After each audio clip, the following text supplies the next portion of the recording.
Kelly from Grounded Fitness. Normally I have a little bit more discretion than this, but today I wanted to talk to you about the difference between your core and your abs. A lot of people, they tell me, I've been doing crunches and all these different ab exercises all day long and I'm not getting the definition and the results that I want. And the main reason behind that, especially with ab exercises, is you can go through the motions of the exercise, but if you're not consciously targeting the muscles that you want to work, you're not going to get the definition that you're looking for. So with abs especially, well, I guess I should say core because that's really what I'm going to tell you about, is with your core, the way that your body is at your very deepest level, you have your spine and then you have your internal organs around it. And just on the outside of that, keeping everything in there and keeping everything nice and safe is your transverse abdominis, and those run around this way. They wrap completely around your internal organs in your spine. We call those TVA for short. And then on top of it is where you have your rectus abdominis, which are your six-pack muscles, and then you have your obliques, which run sideways this way, and then you've got some in the back that run sideways that way. So you've got all different kinds of muscles that are working in there. And a lot of people only focus on the most superficial ones, but if you don't work your core muscles, the really, really deep muscles, you're setting yourself up for injury, and not only that, you're not going to get the results that you're looking for.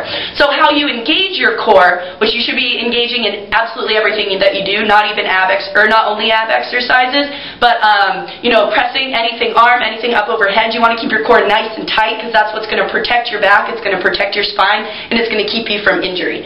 So how you engage your core, how you keep it activated, is first you want to engage your Kegel.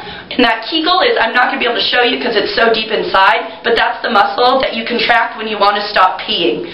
So guys and girls are actually supposed to practice this because it helps men with their prostate, and then it helps women during pregnancy with incontinence. So next time you go to the bathroom, try and stop a few times midstream, and that's your Kegel muscle in case you can't figure out what it is. So first you think Kegel, and then next is TVA, which are those transverse abdominis that wrap around your internal organs. And the only way that you're going to do that is you're going to squeeze everything nice and tight, and then you're going to tuck your hips underneath. So that's how you know that your core is engaged. So from the side, I'm doing Kegel first, and then I'm doing transverse abdominis. So my hips tucked underneath. That's how you know that your core is engaged.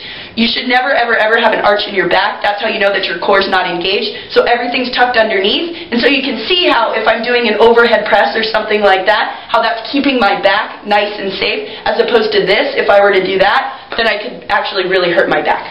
So anytime that you're doing ab exercises, your back should never arch.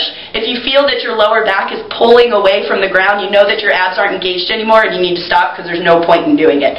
So it's really important to know the difference between your core and your abs. So next time when you do your ab exercises, really, really, really focus on hitting that Kegel and hitting that TVA, and I bet you anything you'll see results in no time.